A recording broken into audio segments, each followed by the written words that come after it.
1071 WTJN. Good morning. I'm Clint Myers. Saturday morning programming is brought to you by Outlook Financial. And time now for the Mayor's Report. And with me is Mayor Michael Beamish. I am here, and good morning, Clint. Good morning, David. Good morning, all the people out there listening to this program. Well, you brought in some great guests last week. Oh, yes. And we got to talk to a couple more folks that help take care of the city. Look forward to what's going on over at the golf course. Get the new shoreline open. Well, it is May, and those golfers are going to come out in numbers, and it was really nice to showcase what's happening at the shores and the shoreline and the driving range, all the new things, the ambiances of the golf course, which is always one of the best places around to go, and if you really enjoy the game of golf, it's a good place to be. Well, I myself am not a golfer, but I know a lot of golfers and family that golfs. And for years, I hear them talking about going over to Miami Shores. They've loved it. I can see the changes that are being made are going to make it so much more of a draw to bring people into the area. It'll work for tournaments. Just a lot of reasons for why that needed to be renovated. It was an old facility, and so now it's come to life again. We have a great golf pro with a lot of enthusiasm. So lots of factors going in to the shores that I think will make it very attractive for people to come to Miami County, to come to Troy and play golf here. Now, anybody who might look at that and say, well, why did we need to spend money and fix it? Look at Hobart Arena. Yeah. Look at what has happened since we overhauled Hobart Arena and the amount that it has added to what Hobart already had. And you add Treasure Island Park to Absolutely. that, and all the programming and all the events, and it's brought that alive. Hobart Arena's been brought alive in a lot of different ways. So, it's quality of life. We're thinking down the road too with business and the economy and trying to maintain that. And one of the things we hear all the time is we need skilled workforce. We need people to come in, living around in Miami County and Troy. And to do that, you have to have an attraction. So we have really spent a lot of interest and money towards quality of life issues. And I think it's paid off and will continue to pay off. But people need to understand it's that recreation, it's that culture, it's that look of a community that draws people. Well, I was going to say, not only does it pay off for the citizens here in town, but it's a draw, and we benefit from those people coming in from the outside because they spend money in our restaurants, in our stores. They stay in our hotels. The economic impact is great. I have to. Well, you mentioned Hobart Arena. Look at all the concerts. Look at all the programs. Mm-hmm. Look at all the events that are brought into that. It just has really. It's not just a hockey rink. No. Or a skating Absolutely rink. not. It has now been used for so many different activities. Now that brings an economic impact. A banquet facility as well. Absolutely. So all that just adds to the economic impact that we have here in Troy and Miami County. All right. Did want to talk, just before the program started, Mayor and I were talking about you always get out and you do your walk. Yep. And take a bag with you. That way, yep. If you see some trash, you always pick that up. Which is, it's just the right thing to do. If someone's looking at something and going, look at that, lay it on the ground. I can't believe people would throw trash there and then walk away from it. Still there. It's still there, and it's not a solution to the problem. And I'm just one of many. I'm sure to take pride, civic pride, citywide. And if we all do our little bit of share, we keep things looking very good in our community. I'm downtown pretty early in the morning, and it never ceases to amaze me that when someone's walking down the sidewalk, that they don't walk past trash. They will bend over, pick it up, and they take it and put it in one of the big bellies. Isn't that great? That is great. But I do see one thing that is very difficult to clean without some effort. And I bet I know where you're going with that. You It's mention it all the time. our stormwater runoff drains, Absolutely. or what you would call the sewer drain there in the street, which is our rainwater. That's how And the we've water. had a lot of rain. Yes, and I think we're due probably to have a pretty wet year I or think summer. so. You want to keep those cleaned off. As we walk around, we see so many of the storm sewer drains plugged up with debris that is washed down and covered up. But when that covers up, then the water has no place to really drain smoothly, so it goes up, not Yes. down. That's where you get your little floods in the street, or the front end of your driveway is blocked with water, or even forbid that it's encroaching back to your house. You want to keep those clean. So the city guys, I think the street crew do an amazing job, but give them a hand. If you see it's clogged, go out there and just brush the stuff aside. Get a cardboard box, maybe. Everybody's got one about every week. From whether you went shopping or what have you, and just stick that debris down in that, put it out with your recycling. Absolutely. Thank you for that promo. And, again, it goes back to civic pride is citywide. It's a part of being a part of the community. The street crews, and you brought this up, they do a great job of getting around, but they can't see everything. There's so many of those drains all around town. So if we, as walk around, or you see in front of your own home, something that's plugged up, like you said, clean it down. Just grab it. And I think it's going to have a direct benefit to you as a resident. And, for your entire neighborhood. Absolutely. One thing I did want to bring up too, that's coming up, Election Day. Oh boy. And you want to make sure folks get out and vote.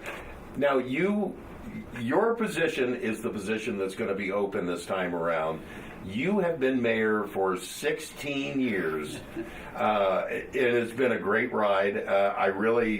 We were talking about all the great things that we have here in the city with Treasure Island and Hobart Arena and the progress and the evolution of these. Right. And to keep us going in that same direction with that same momentum, we've got a couple people on the ballot.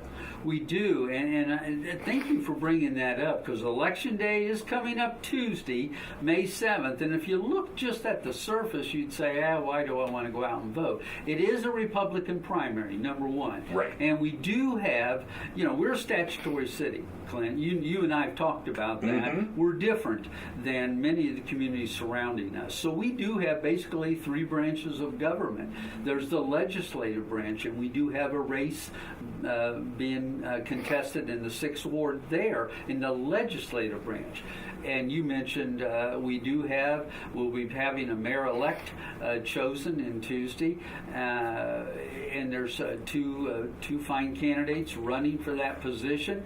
And I guess I do know a little bit about it, being the mayor for 16 years. And the past three mayors take in account for 40 years of service. Just three mayors. The last three mayors, including myself, add 40 years of experience. So we kind of know maybe what the job entails in the executive branch. As mayor, you become the CEO of that executive branch. So you have the legislative branch, and here we have a 6th Ward contested a race in a Republican primary. And then we have the mayor race taking place in a Republican primary. So we only have two races, but it gives us all that responsibility and privilege to go out and cast our ballot for what you feel is the best candidate. And so I would encourage everybody, because we are statutory, because we do have the branches of government, and because each position is important to working together for the forward movement of our community. I hope everybody remembers that Tuesday's just not another day. It is Election Day, and I hope people will get out, even though in some cases you're only voting for one position, the mayor's position. But there's also, in the 6th Ward, you're voting for both mayor as well as a ward position on city council. So I would just leave it at that and tell everybody it's an important. It will be for our future. You mentioned that. We've been very blessed with good financial stewardship. We've been blessed with good business and expansion of those businesses, and we have a beautiful community with recreation and culture and all kinds of events taking place. So, hey, it's worth getting out to the polls and making sure your vote counts. Absolutely. And if you're one of those people that think, my vote doesn't count, yes, it does. All votes count. That's what makes the election. And having, like you said, having been in this role for 16 years, but even almost over a quarter of a century in public service, I can see the importance of making good decisions for the future of our community. All right. I have to ask you one question. Out of those 16 years, is there one thing that stands out that every time you think of it, you just can't help but smile? And that feeling of accomplishment. The partnerships. Okay. And I say that all the time.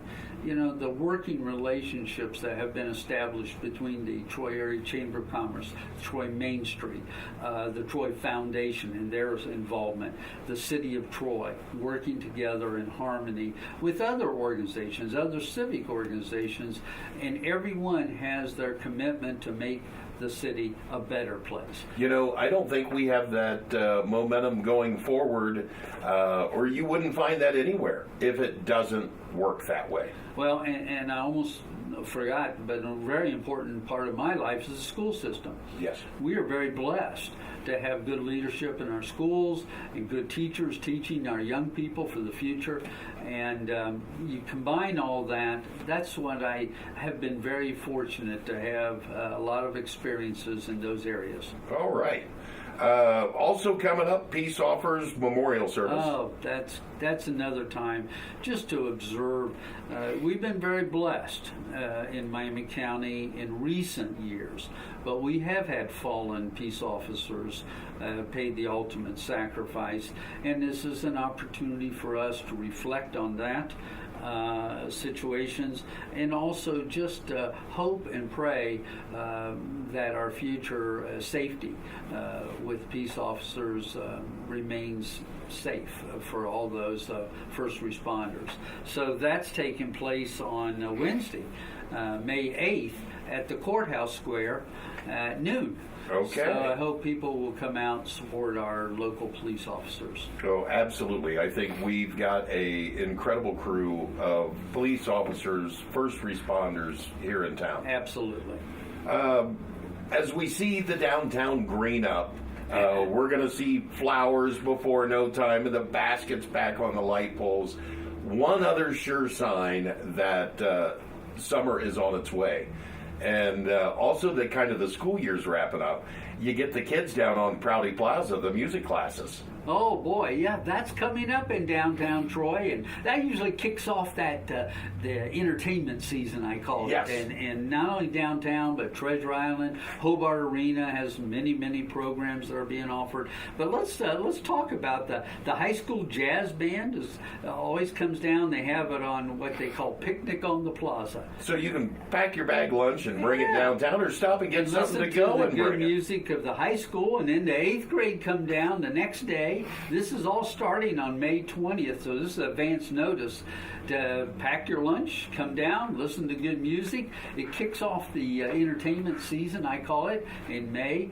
It's like our first live band entertainment downtown. That's right. 7th grade comes on Wednesday, so we got the high school, we got the 8th grade, we got the 7th grade, all come down to have a picnic on the plaza, and we can invite other people to come.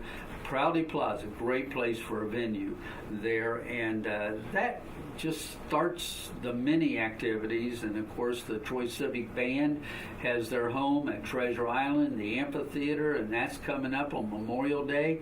So we have a lot of activities in May. I always use May as our kickoff for the entertainment season. I'll tell you, if where I sit, when I see all of the entertainment that's rolling in, that we've got at all the different places throughout Troy this summer, we're going to be busy. We always are. Yeah. And it does kick off. It is May. And another thing I start to see, as we do, we start taking our walks, and when the weather breaks, and I start seeing more bicycles on the roads, and we have become a bike-friendly community. We are a bronze medal winner, and there's not very many in the state of Ohio that can say that we're a bronze community as a bike-friendly. But I have to talk regional again. Just not many days ago, we had the River Summit at the Hobart Arena, talking about how great the Great Miami River is from Sydney all the way down to Hamilton, and all the power that can go with economic value to having people on the river. Well, cycling is another thing. We have recreational trails all around in this region. And in Miamisburg on May 10th, I'll say this, they're having the Cycling Summit. So it's just like the River Summit, only this time it's bicycles and how people and how it works in with the towns. And we're very much a part of that. In Troy, even though it's in Miamisburg, we are a bronze medal bike-friendly community, and so we will attend that and pick up some new ideas. But you're going to see more and more people outside, either walking, running, or cycling. So as a person who drives a car, let's be very careful, as we always will look at the pedestrians and the people on the recreational trail system. We all want to be safe. And with that thought in mind, too, as we get into the warmer weather and more bikes out on the streets, make sure you pay attention downtown, around the square. There's some new signage, and again, like last year when we took the lights out of the crosswalks, right at the circle, traffic needs to stop for pedestrians. That's right, and we're putting some signage out there not only for the vehicles moving into the circle, the downtown, but also we're putting some signs up for pedestrians to stop, look both ways, right, then cross safely. It isn't just walk out there and walk across the street and hope. You still need to cross safely. Yes. The vehicles should be stopping for you, but if you run out in front of one, they need time to know that you're headed out there. I guess is what I'm trying to say. Very, very conscious of the whole idea of safety, but we do want foot traffic in our downtown. Absolutely. We have a great small business community downtown, and we want people to come down and feel free to walk around. Yep, that's exactly it. So again, mark your calendars for the kids. Will be on Prouty Plaza. And that's coming up when did May that? 20th, 21st, and 22nd. Okay, starts May 20th. Come down, show them some love, and find out exactly how good our music departments are in Troy. And we still have activities at Hobart Arena, too. Yep. If people want to take a concert series, there are tickets always available to come down and see some of the many concerts that great concerts, for sure. And they do all different types of programming. So it isn't just catered to one type of music. They pretty much cover the whole gamut. I think May 11th, if I'm not mistaken, is the Michael Jackson experience. So you're talking about variety. There, I think it's called I Am King. Yep. And so there's an opportunity, and I think there's tickets still available. All you do is call the box office at Hobart Arena. That makes it easy. That's easy. Okay, council coming up Monday, May 6th. So it's been a long time since we've had a council meeting, but yeah, that's Monday, May 6th, and 7 o'clock, City Hall, and an opportunity for people to see what the legislative branch, as well as working with the judicial branch, which is our law director, and our executive branch, which is the mayor and the director. All right. If you can't make the council meeting live, you can watch it live, streaming online. Just go to troyohio.gov, and you'll see it right there. You click on it, and you can watch it on your phone, tablet, computer, whatever it may be. Great promo. And hey, I'm going to give you a compliment. Troy Community Radio, once again, at the last weekend, had a car show downtown, and Troy Community Radio was right there helping to promote the downtown and Main Street and the activities. And so I want to thank you again for being a part of those programs that, broadcast the good news that's Absolutely. going on in Troy, Ohio. Always something happening on the final Fridays with Troy Main Street in downtown. Thank you. Thank you, Mayor. This has been the Mayor's Report with Mayor Michael Beamish. I'm Clint Myers on 107.1 WTJN.